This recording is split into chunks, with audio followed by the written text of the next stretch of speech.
I'm not a preacher. I'm not a public speaker. I'm a top-notch bullshitter, and I got witnesses. I jotted down some of the things I know about Danny, and I'm going to share them with you all.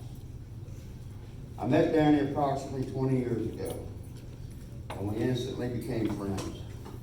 Several things in common, namely hunting, fishing, and motorcycles. Our friendship grew as we rode our bikes together, and I introduced Danny into the Elves. But he was taken in with open arms and loved by all. For all the rest of his years,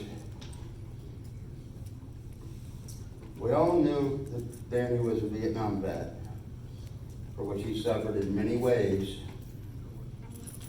but did it with pride and honor, and mostly kept it separate to himself. Very few people ever knew of it. Quiet man for the most part, a man who would take it all in, process it, then wisely give his opinion. Once his opinion came to, he would stand by it with all his might.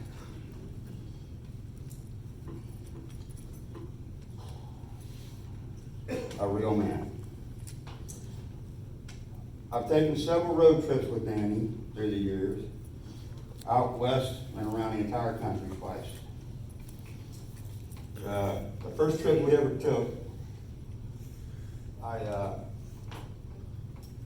we took off and it was the longest leg of the trip.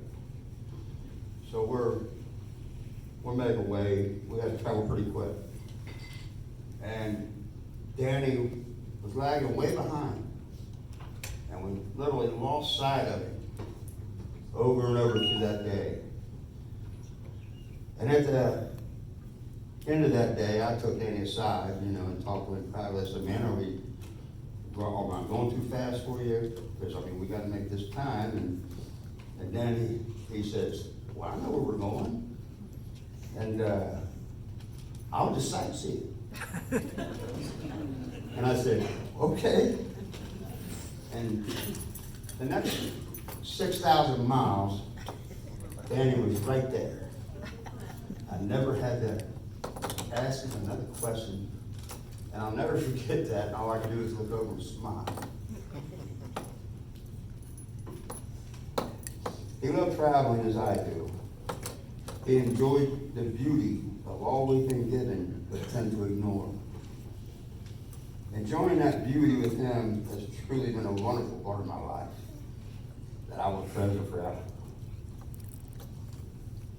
We went on many fishing trips together, where Danny's frustration was our biggest source of entertainment. I could believe that. Got his pontoon boat out. We was on a lake, I think it was Indian Lake, and it was just coincidence that me and a partner I was fishing with that year, we met a fellow named Bill Burton, and from here to that wall, here comes Danny in his pontoon. And he's trying to get up in this little brush. We're crappie fishing, trying to get up this brush in the bank, and he gets into it, eases and can't get there. And he backs up, and I swear he hit that brush at 30 miles an hour.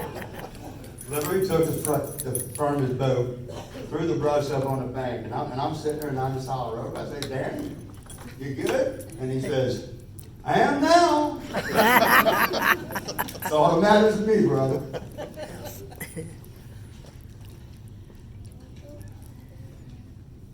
Danny has a lot of Indian blood, which he took so much pride in.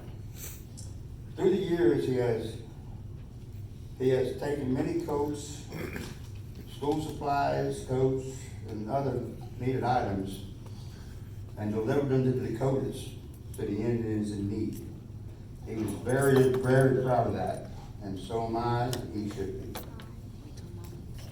We gave him the name Whiskey Danny, and I never figured that out because he couldn't drink whiskey worth of shit. That's how he got that name, honestly. Drink whiskey fall down. He gave that up quite a while back. But I told him Indians can't drink whiskey. He just wouldn't listen for a while. You know, the professor with me in Wickersham did. I'd like to speak a moment about grief. It's a natural human emotion. It sucks.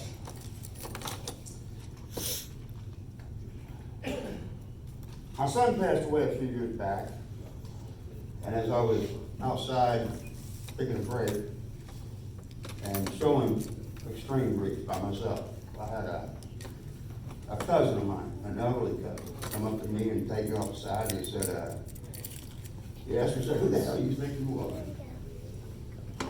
And that struck me really funny. And I said, what do you mean? And he told me, you just spent 29 years of your life with one of the greatest possessions you've ever had, with one of the biggest prizes you'll ever achieve. Why are you grieving so hard? Shouldn't you be celebrating that you got 29 years with this man? I've never forgot that conversation. I hope you all take it home with you, because I know that I'm so blessed to have had the years that I've had with Amy, and I wouldn't trade a minute of them for anything. Yep. So, anytime I'm grieving, I try to turn it into the blessing that I may have never had this person in my life ever. Man, what a tragedy that was.